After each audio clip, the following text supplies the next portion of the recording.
Alors bonjour, bienvenue sur la plateforme Vers le mieux-être. Mon nom est Élodie Vaillancourt. Aujourd'hui, on va discuter d'acupuncture et pour ce faire, je suis accompagnée de Madame Judith Schedler, acupunctrice, qui travaille depuis 2015 dans une clinique spécialisée en cancérologie. Bonjour Judith. Bonjour. Alors, je l'ai nommé, en fait, le but de la capsule, c'est de comprendre c'est quoi l'acupuncture. Alors, c'est la première question que j'ai pour vous. En quoi ça consiste, ce traitement-là? Premièrement, ce qu'il faut savoir, c'est que l'acupuncture fait partie de l'une des 5 branches de la médecine chinoise. Donc, dans ces 5 branches-là, on retrouve naturellement l'acupuncture, on retrouve la diète, les herbes, le qigong, puis le qigong, ça ressemble un petit peu au tai chi, et le tuina, qui est un massage énergétique. Puis en quoi l'acupuncture va se démarquer, va se différencier justement de ces 5 branches dont vous nous parlez? Lorsque le patient arrive, l'acupuncteur va faire un bilan avec lui, puis après ça, il va déterminer certains points bien précis sur le corps avec lesquels il va insérer des petites aiguilles stériles à usage unique. Et puis d'ailleurs, j'en ai apporté avec moi aujourd'hui, donc je pourrais vous les montrer. Donc c'est vraiment tout petit et tout fin et c'est très souple. Il existe aussi différentes longueurs, tout dépendant où on va poncturer. Donc, c'est sûr que si on poncture au niveau du poignet, souvent les aiguilles vont être plus courtes. Et si on doit poncturer au niveau de gros muscles comme le fessier ou la cuisse, souvent on va utiliser des aiguilles un petit peu plus longues. Ça, c'est l'instrument majeur qu'un acupuncteur peut utiliser. Sinon, il existe aussi du moxa. Le moxa, c'est fait à partir d'une plante qu'on appelle l'armoise et il en existe plusieurs sortes de moxa. Ici, je vous présente du moxa bâton. Donc, on va allumer le moxa. On va l'approcher de la peau du patient sans toucher à la peau, puis on va venir faire chauffer des points sur le corps de la personne. Ensuite, on peut aussi utiliser des ventouses, donc c'est des espèces de cloches avec lesquelles on vient faire une succion. Et le gua sha, si on vient gratter la peau avec un instrument pour créer une sorte d'inflammation, si on veut.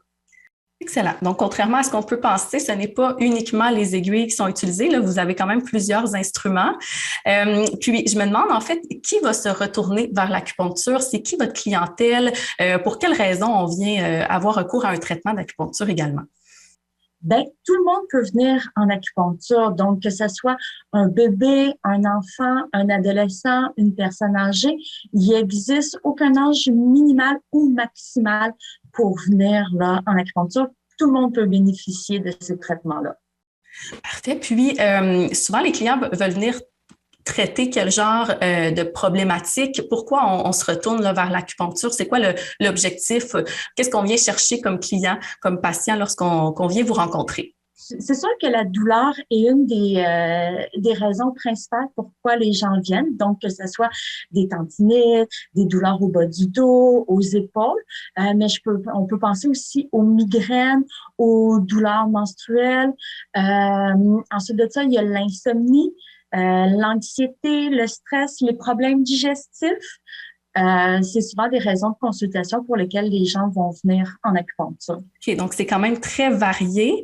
Pour le client ou le patient qui veut avoir recours à un traitement d'acupuncture, est-ce que c'est important de bien choisir finalement son acupuncteur ou son acupunctrice? Peut-être quelqu'un qui vient justement pas se spécialiser, mais qui a une certaine expertise dans la douleur ou le mot qu'on veut traiter? Mais ce qu'il faut savoir, c'est qu'au Québec, on a un ordre des acupuncteurs. Donc, on doit premièrement s'assurer que notre acupuncteur fait partie de l'ordre des acupuncteurs.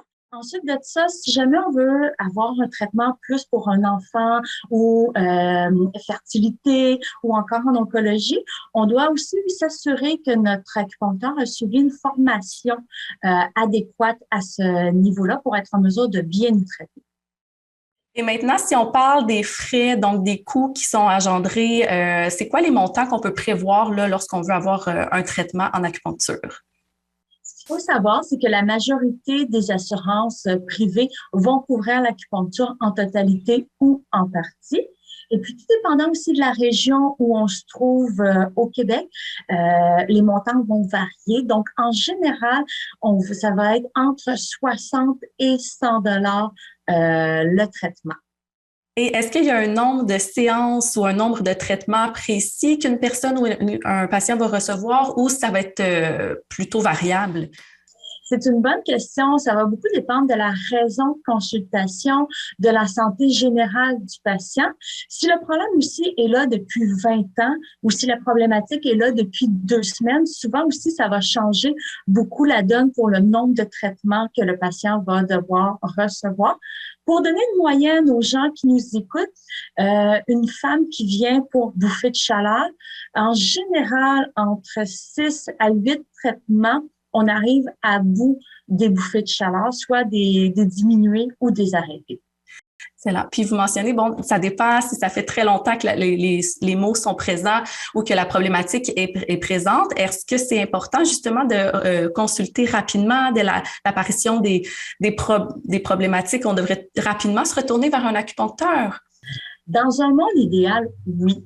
mais il n'est jamais trop tard pour consulter un acupuncteur.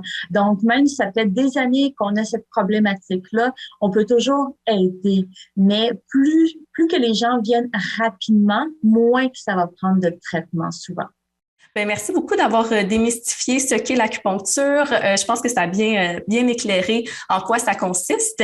Puis, on va se retrouver prochainement pour une capsule plus précisément sur les bénéfices et les bienfaits de l'acupuncture sur une personne qui vit un épisode de cancer. Alors, merci encore une fois d'avoir été avec moi aujourd'hui.